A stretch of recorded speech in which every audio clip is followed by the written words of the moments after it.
Pelicans could trade Zion Williamson for Scoot Henderson and the number 2 overall pick. Look, rumors have been swirling around nationally and in New Orleans about this possibility. I got a lot of thoughts on it. So where it all came from was Shams tweeted that the Pelicans, or he originally said a Western Conference playoff team is interested in moving up to a top 3 pick for Scoot Henderson. Then it comes out that the team he's talking about is the Pelicans. Now, let me make this really clear while I have your attention 30 seconds into the video. I think this is a bluff. I think this was leaked by the front office in New Orleans to get the team to take this seriously. I think the front office is obviously, and everyone, I mean, I say the front office, but the fans, everybody, they're tired of these damn stories. They're tired of the Pelicans being a laughingstock last year, losing to the Thunder at home in the play-in tournament. They're tired of the Zion injury situation. They're tired of him knocking up porn stars. It's all gotten too much. So I think the Pelicans are putting this out there to sources so that the whole locker room says, oh man, they might be moving off of us. They may be doing something else. I don't think this trade is legit because I don't think it makes sense for the Pelicans. If you're going to move off of Zion, in my opinion, you can get a whole hell of a lot more than the number 2 overall pick. All right? Let me ask you this. I was having a conversation last night with some Pels fans. If you offered Phoenix Zion Williamson for Kevin Durant, what do you think they would do? I have a feeling they would do it because Kevin Durant is 30 something years old, and Zion has all this upside. For Phoenix, they'd probably do that. So then I ask you, would you rather Kevin Durant or Scoot Henderson? If you really wanted to move Zion, you could go to the New York teams, Brooklyn or the Knicks, and you could take a big package for Zion, right? It doesn't make any sense to me to now, if they're trying to move into the top 3 picks and has nothing to do with Zion, okay, that makes sense. If they want to package some of the picks they already have, some of the aging players, Jonas or whatever, even Brandon Ingram, okay, fine. But it makes absolutely no sense to throw Zion in there when I think you can get a whole lot more for him. Furthermore, I don't think it makes sense to blow up the core of Ingram, Zion, and McCollum, blow it up by shipping Zion out, and then bring in a rookie point guard like Scoot. Because then your window is you're extending your window, but you still have the 2 older parts of the core. So if that's the case, you might as well ship CJ off too and continue building this new young core around Scoot and whoever else. So let's see what these young bucks have to say. NBA, first things first, Nick Wright and Chris Broussard. Following Windhorst and Shams, speculating that the Pelicans can trade Zion, move up in the draft, and grab Scoot Henderson. Brew, is this a good or a bad idea? Well, you have to address it from both sides. So if I'm New Orleans, I'm not doing it. All right? Okay. This guy's only, 23? He'll be 23 or 23. He'll be 23 shortly, next month. I'm not yet giving up on him. Because if he goes elsewhere and is awesome, then you got egg on your face. I don't think Scoot, as good as he may be, has more potential than Zion Williamson. I agree with that. And that's kind of what I'm saying. I don't think Scoot's enough. I mean, it would have to be one hell of a package to give Zion up for Scoot and whatever else. If it's like a big package, okay, maybe I could think about it. Now let me preface it with this. I do think we should move off Zion. I've had enough of this whole thing. And he's probably going to walk after this upcoming year if he even plays. So you might as well just say, you know what, this whole thing's just a bad deal. Philosophically, just every single part of this is bad. So let's just move off of him while we can. Let's just trade him now, get a package for him. If he's good somewhere else, who cares? It's just not working. It's just flat out not working. Nothing against the guy. It just ain't working here. So I do hope the Pelicans trade him, but I just think they can get more than Scoot. And Nick, if they are willing to trade him, in my opinion, this is not a report, I feel like it says that they're questioning his mentality. Yeah, not 100%. so as much his physical ability. It's kind of both. Or even his ability to stay healthy. It's kind of both. They're questioning, does this guy really love basketball? We remember, and I know David Griffin defended him, but he came out last year before the playoffs and was like, I'm good. physically I'm fine. I'm just not Zion. I'm not going out till I'm Zion. What does that even mean? I think it's both. I think the team is questioning his, what's going on with his personal life and his mind and all that stuff. But you do have to factor in that he's played 100 games in 4 years. It's somewhere in that neighborhood. Like he is injury plagued AF. So that combination, I could see where that combination, you're looking at it and you're saying, look, we can move off of this guy, get a huge haul one way or the other, whether it's picks or players, and we can get rid of an injury problem, and we can get rid of potentially a personality problem. If you're physically fine, go out and play. We saw a number of guys play in the playoffs that Jimmy had Butler. injuries and were banged up. And so if they trade him, Nick, I think it means they just think he don't love the game. He's not going to work hard enough to stay healthy. If I'm Jordan in Charlotte, then I want him. Well, yeah. I'm only doing the trade for him, not Brandon Ingram.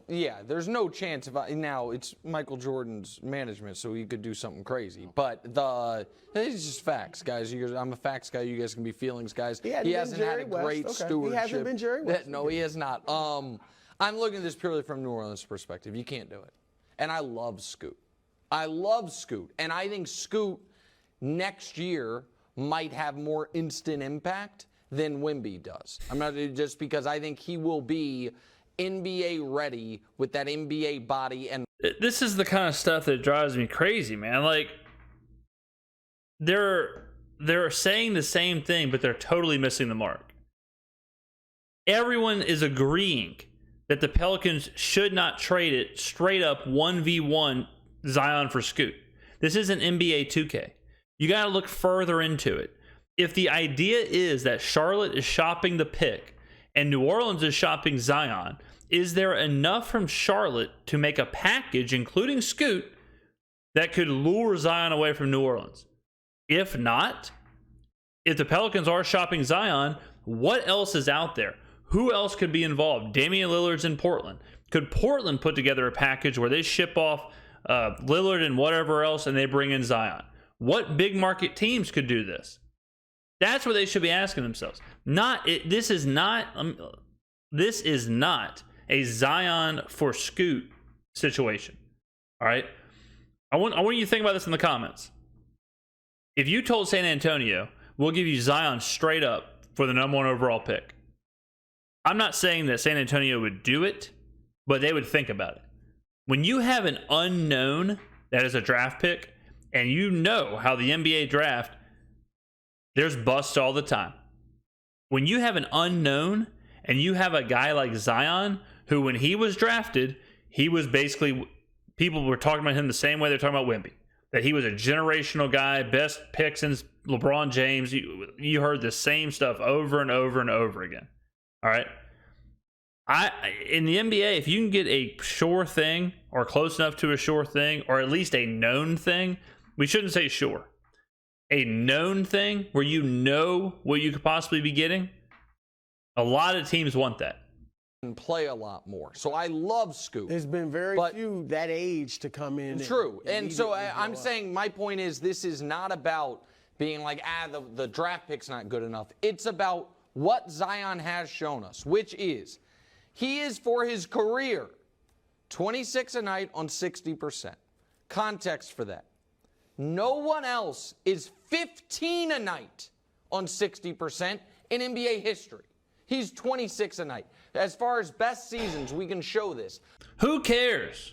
Like, this is now becoming a Zion thing. Who cares about 26 a night from 60% when he's sitting on the sidelines for 50-plus games? Where did that get us last year? It got us, we were in first place for about 2 weeks at the beginning of the year. And then where did it get us? It got us getting bounced by Oklahoma City at home in the play-in tournament. All right? Where did it get us last year? Spoiler alert, he didn't play a game last year. What does that have to do with anything? Zion, that stat is so ridiculous. He is 4 years into his NBA career, and they're showing that stat and saying, oh, no one else has ever done this. This is the top whatever season in the NBA. It has got the Pelicans absolutely nowhere. It's got Zion absolutely nowhere. The only place it's got Zion is in a bunch of a bunch of porn stars DMs. That's the only place that's got Zion. And it's got the franchise in complete turmoil. So if Zion's 26 a game on 60% shooting, top 5 season of all time, whatever Nick Wright, who looks like he's auditioning for the Joker, whatever he wants to say about him, whatever team in the NBA wants him can take that. I can't wait to see what Charlotte does with that 26 points a game on 60% shooting for 19 games a year for the rest of his career, if he plays that much. The most points on the best, most efficient scoring. Most points per game on 60%. Now show games played. Show the games played in the single seasons. Show it. Because that third one, 2022, 2023, that should have a parenthesis for about 19 games. I have a sneaky feeling Kareem played more than that. I have a sneaky feeling Jokic this year played more than that. I have a sneaky feeling Kevin McHale probably played more than 19 games in the season they're showing. Is this not the most just ridiculous graphic you've ever seen in your entire life? This is making me sick. It's Zion's last 2 years.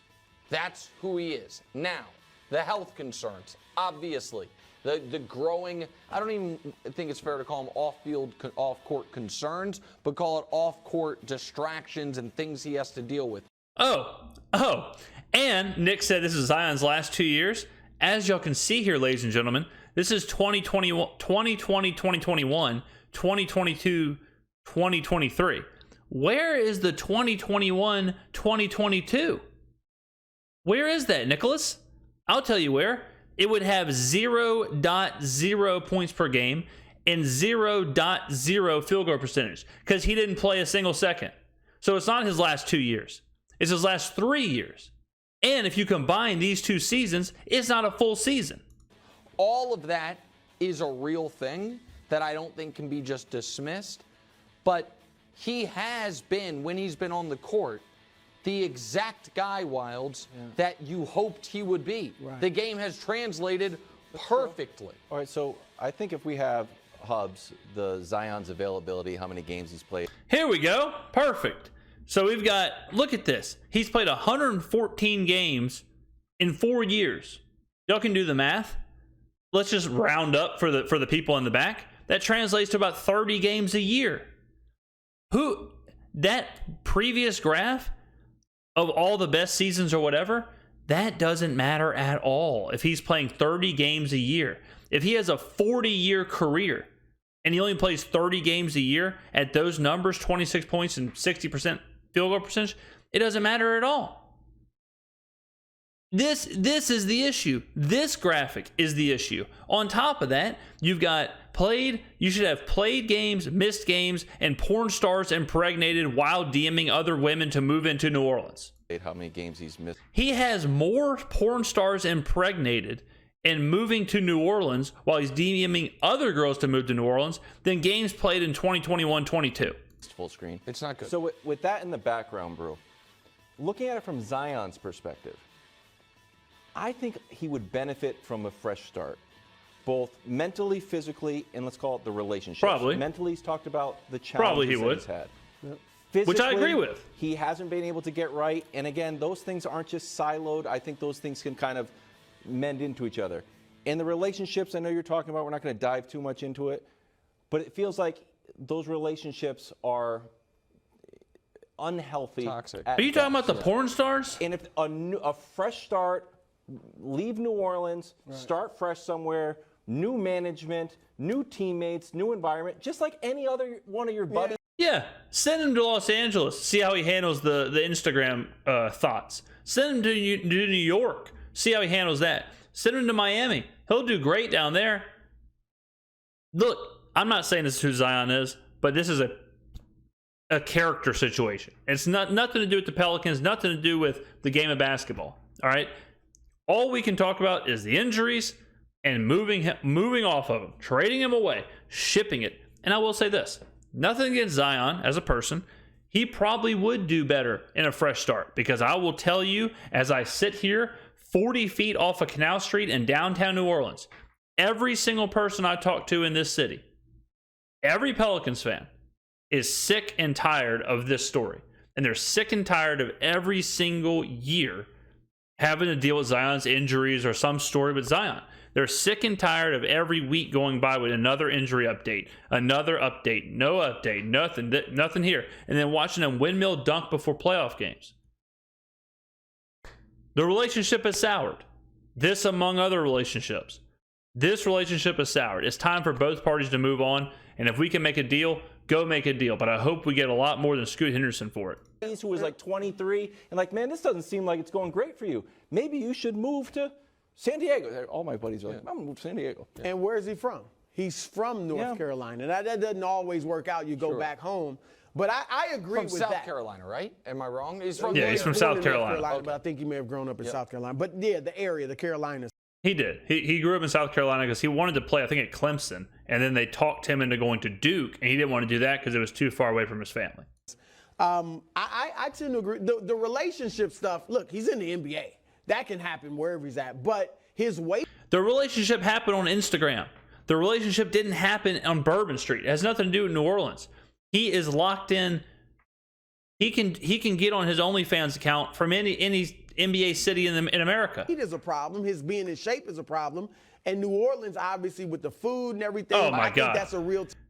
Look, I can tell you this right now. Zion is not missing 60 games a season because of gumbo and beignets and all that stuff. All right? That ain't it. Zion isn't down in the French Quarter eating red beans and rice and jambalaya and gumbo and bananas Foster and soft shell crab po' boys and all the other stuff we have. He ain't doing that. He doesn't have a broken foot because of a couple Bloody Marys. It has nothing to do with New Orleans food. The fact that we're talking about that is outrageous. I can tell you, it ain't the food that's all of a sudden making Zion miss 60 games a year. Temptation for him. So I don't disagree with you. I think it would be a good idea for Zion. I just wouldn't do it if I'm New Orleans. It would. I wouldn't. Listen, for Zion, I don't know if Charlotte, and this is not a shot at Jordan, it's been a bottom 3 franchise for 20 years in the league. They've had one moment. Good team all of a sudden. And so if him and LaMelo, I'm not saying they're about to take the league by storm, but that's a nice Yeah, it's about the same as Zion, Brandon Ingram, and CJ McCollum, and how that worked. I don't care who else is on the team. LaMelo, you can put Jordan on the team, put whoever. When Zion is sitting in street clothes for 60 games a season, there is no core. Spoiler alert. There isn't a core when one of the members of the core, arguably the most important member of the core, is on the sidelines DMing girls on farmersonly.com. It can be the best thing for him to move on and not the best thing for New Orleans to send him off. To hope no, I agree. I wouldn't do it if I'm New Orleans. I want to do it if I'm Charlotte. Yeah. It is both. It is best for Zion to move on. It is best for the Pelicans to move on and get as much as they can. Is it Scoot? I don't think so. I would rather go get Lillard in a package or Durant in a package. I'm just making people up. Go get people like that. Go get legitimate players. Go get Mikal Bridges and Cam Johnson, that whole package that's in with the Nets. Go get them. There's plenty of landing spots for Zion. It ain't Scoot. If it is Scoot, there better be a whole lot more involved. I do agree for Zion's sake. And honestly, I wonder if this kind of stuff happens, but I wonder if Zion and his camp are having a conversation with the Pelicans like, look, we think this is soured. If you have an opportunity to move on, we think you should do it. That's because it seems like it would benefit both spots. Let me know in the comments below, guys. What do you think about this whole thing? I kind of got heated there for a second, got on a rant, but no one can do it like I gotta do it. Let me know what you think. Should the Pelicans move on from Zion? A. B. Is Scoot enough? Should they trade Zion for the number 2 pick? Would you be happy with that, or do you want more as a Pelicans fan, or even just a fan of the NBA? Let me know in the comments below what you think. Thank you for watching. Whew, man, am I good at this.